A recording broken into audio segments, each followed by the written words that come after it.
नमस्कार दोस्तों और स्वागत है आपका 100% इंग्लिश के यूट्यूब चैनल पर। दोस्तों आज की इस वीडियो में हम वन शॉट में डिस्कस करेंगे डीएससी 10 को, जिसका कि नाम है अमेरिकन लिटरेचर। अगर आपने बुक बिल्कुल भी नहीं खोली है तो घबराइए मत, आज हम इसको बिल्कुल स्क्रैच से कवर करने वाले हैं।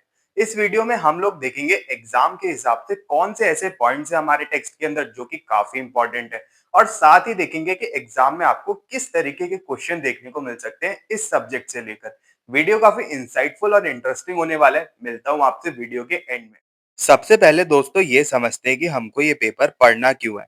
अमेरिकन लिटरेचर सिर्फ कहानियां नहीं है, ये एक मिरर है अमेरिका की हिस्ट्री का।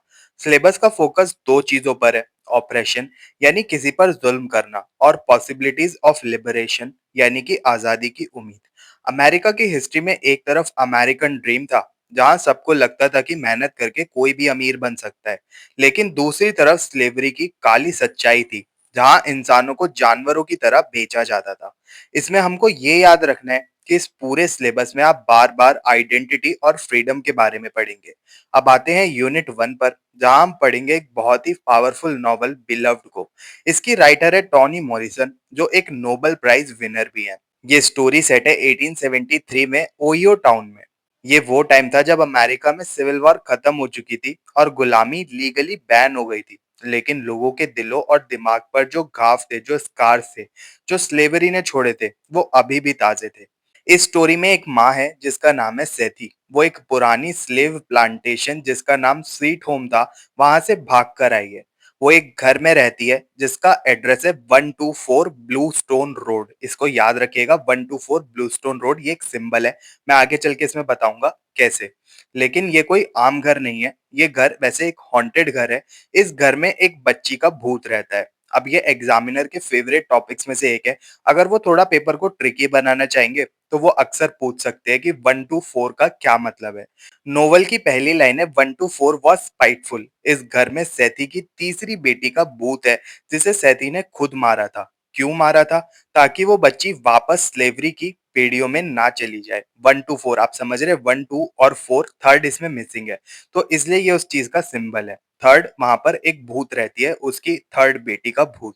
कहानी दो हिस्सों में चलती है। एक है प्रेजेंट, सैथी और उसकी बेटी डेनवर उस भूत के साथ रह रहे हैं। फिर सैथी का एक पुराना दोस्त पॉल डी आता है और वो उस भूत को भगा देता है। इसमें एक मिस्ट्री भी है।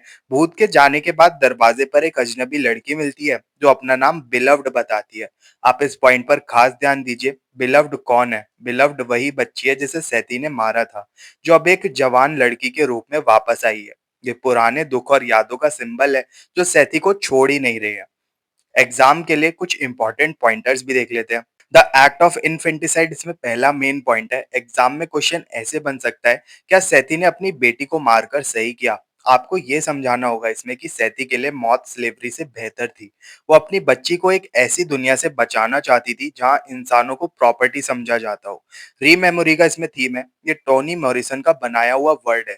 इसका मतलब है कि कुछ यादें इतनी दर्दनाक होती हैं कि वो उस जगह पर हमेशा के लिए रह जाती हैं, जैसे कोई तस्वीर हो। द चौकचेरी ट्री का इसमें सिंबलिज्म है। सेठी की पीठ पर स्लेवरी के दौरान मारे गए कोड़ों यानी विप्स के निशान जो है, वो एक पेड़ की तरह दिखते हैं। ये सिंबल है उस दर्द का जो दिखता तो है पर कभी मिटता नहीं है। इसमें हमको ये याद रखना है कि कैरेक्टर एनालिसिस में बेबी सक्स के बारे में जरूर लिखिए।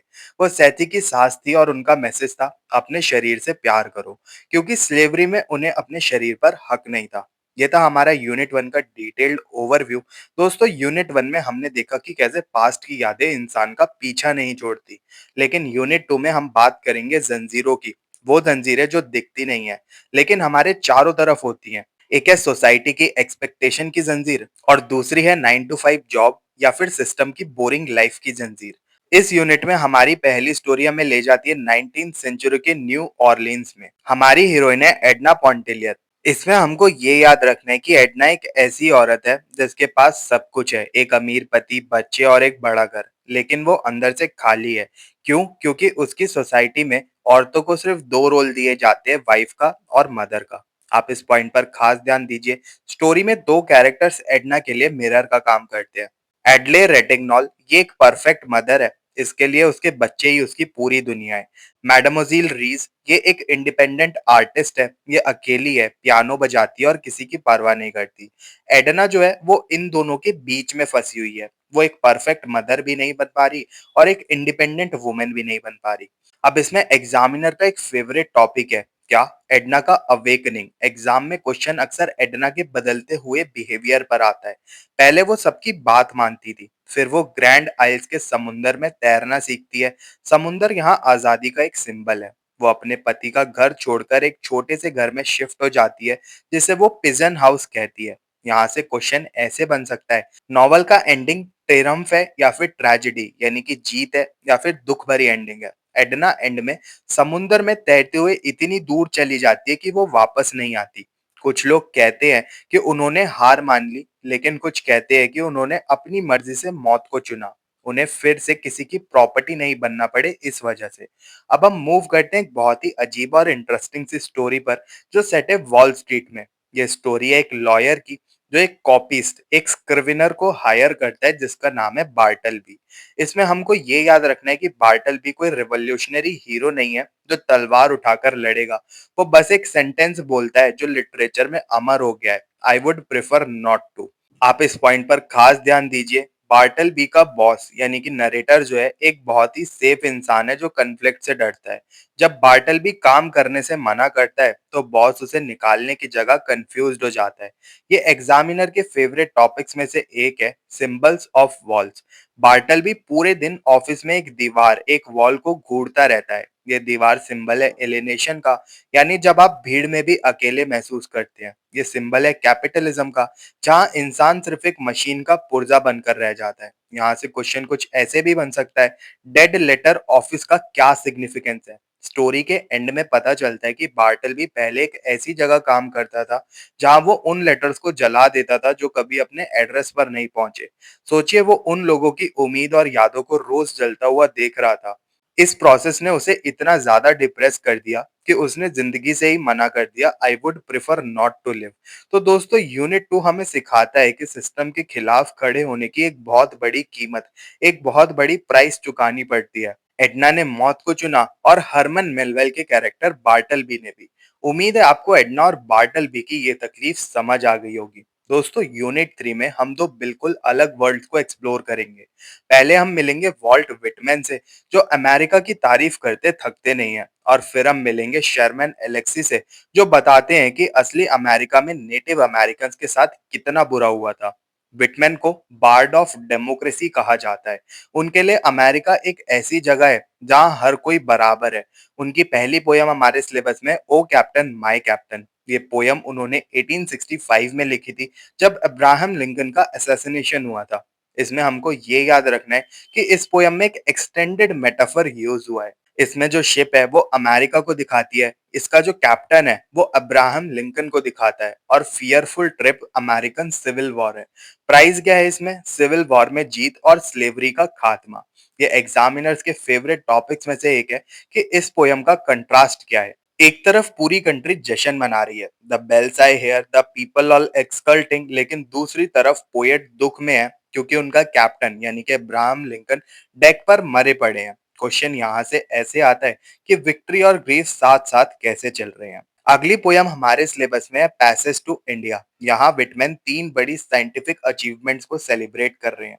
सबसे पहले है स्वेज कैनाल, दूसरी है ट्रांस कॉन्टिनेंटल रेल रोड, और तीसरी है टेलीग्राफ केबल। आप इस पॉइंट पर खास ध्यान दीजिए, विटमैन के लिए ये सिर्फ मशीन्स नहीं है, वो कहते हैं कि इन चीजों से पूरी दुनिया कनेक्ट हो रही है। पैसेज टू इंडिया का मतलब सिर्फ इंडिया जाना नहीं, बल्कि अपने पास्ट और स्पिरिचुअल रूट से भी जुड़ना है। ये याद रखिए, वो टेक्नोलॉजी को सोल से जोड़ते हैं। उनका मानना है कि मशीन्स लोगों को फिजिकली मिलाएंगी, लेकिन पोएट्री उन्हें स्पिरिचुअली मिलाएगी। इसके बाद हमारे कोर्स में आते हैं शर्मन एलेक्सी। अब मूड थोड़ा सा चेंज करते हैं। एलेक्सी एक नेटिव अमेरिकन है और वो गुस्से में है। उनकी पोएट्री में डार्क ह्यूमर होता है। उनकी पहली पोयम है हमारे सिलेबस में इवोल्यूशन। दोस्तों, इस पोयम में एक कैरेक्टर है बफेलो बिल। वो रिजर्वेशन जहां नेटिव अमेरिकन रहते हैं उसके पास एक पॉन शॉप खोलता है। यहाँ से क्वेश्चन ऐसे बन सकता है कि बफेलो बिल क्या सिंबलाइज कर रहा है। बफेलो बिल व्हाइट पीपल और कैपिटलिज्म का सिंबल है, जो नेटिव इंडियंस का सब कुछ छीन लेते हैं। पहले इंडियंस अपनी ज्वेलरी और टीवी बेचते हैं, फिर वो अपने स्केलेटन्स और आखिरी में अपना हार्ट बेच देते हैं, सिर्फ $20 के लिए। इसमें आयरनी क्या है? बिल उस पॉन शॉप को बंद करके म्यूजियम बना देता है और वही इंडियंस अब $5 देकर अपनी चीजें देखते हैं। ये कल्चरल एक्सप्लॉइटेशन का सबसे बड़ा एग्जाम्पल है। अगली इनकी पोयम हमारे सिलेबस में क्रो टेस्टमेंट। यहाँ एलेक्सी बाइबल की स्टोरीज का यूज करते हैं, लेकिन क्रो के पर्सपेक्टिव से। इसमें हमको ये याद रखना है कि एलेक्सी ने दिखाया है कि कैसे रिलीजन को इंडियंस को दबाने के लिए यूज किया गया। स्टेंजा में जब क्रो बियर की बॉटल्स को कलेक्ट करता है, तो वो अल्कोहलिज्म और पॉवर्टी की प्रॉब्लम को दिखाता है। पोयम के एंड में जब क्रो पेल हॉर्स, जो कि एक मौत का सिंबल है, उस पर बैठ कर आता है, तो कोई इंडियंस डरते नहीं है। क्यों? क्योंकि वो कहते हैं we already live near the end of the world. उनके लिए हालात इतने बुरे हैं कि मौत से भी उनको अब डर नहीं लग रहा है। तो दोस्तों, ये था आपका डीएससी 10 अमेरिकन लिटरेचर का पूरा सफर। पूरे पेपर की समरी ये है कि अमेरिकन लिटरेचर सिर्फ प्रोग्रेस की कहानी नहीं, ये स्ट्रगल की कहानी है। चाहे वो सेथी की मेमोरी हो, एडना का रिपेलियन हो, बार्टल बी का साइलेंट नो हो, या फिर एलेक्सी का क्रो, सब एक ही चीज मांग रहे हैं, डिग्निटी और आइडेंटिटी। कुछ फाइनल एग्जाम टिप्स भी लेते जाइए। डायरेक्ट कोट्स को जरूर मेंशन कीजिए, जैसे कि I would prefer not to, जो कि बार्टल बी का कोट है। डैम सेज क्रो, ये एलेक्सी की पोयम में से कोट है। ऐसे फ्रेजेस को यूज करके आप अपने आंसर्स को नेक्स्ट लेवल ले जा सकते हैं। सिंबल्स को हाईलाइट कीजिए, जैसे बार्टल बी में वॉल्स का सिंबल था, अवेकनिंग में सी का सिंबल था। इनको आप जहां भी मेंशन करें अपने आंसर्स के अंदर, उनको अंडरलाइन कर दें। इससे क्या होगा, एग्जामिनर आपका पूरा आंसर ना पढ़ के सिर्फ कीवर्ड्स को देख के भी आपको बेहतरीन नंबर दे देगा। ऑथर का कंटेक्स्ट जरूर मेंशन करें। टॉनी मॉरिसन का नोबेल प्राइज या विटमैन का डेमोक्रेसी का प्यार मेंशन करने से आंसर बिल्कुल आपका प्रोफेशनल बन जाएगा। बस दोस्तों, अगर आपने इन पॉइंट्स को ध्यान में रखा, तो आपको टॉपर बनने से कोई नहीं रोक सकता। तो दोस्तों, ये था पोस्टमार्टम पूरे अमेरिकन लिटरेचर का, जो कि आपका डीएससी 10। उम्मीद है अब आपके पास होंगे बहुत सारे एग्जाम पॉइंटर्स, जो कि आप अपने आंसर्स में इंक्लूड कर सकते हैं। अगर आपको अपने आंसर्स लिखने में अभी भी दिक्कत होती है, तो आप अभी जाकर चेकआउट कीजिए हमारा हैक आंसर राइटिंग के लिए, जिसे देखने के बाद आप 2 से 3 पेज का आंसर बड़े आराम से 5 से 10 मिनट के अंदर लिख पाएंगे। उम्मीद है आपको ये सेशन पसंद आया होगा। अगर आपको ये वीडियो पसंद आई हो, तो इसको लाइक और शेयर जरूर करें, और 100% इंग्लिश चैनल को सब्सक्राइब कर लें और ऐसे इंसाइटफुल वीडियोस के लिए। मिलते हैं फिर अपने नेक्स्ट वीडियो में। तब तक के लिए happy studying and best of luck for your upcoming examinations.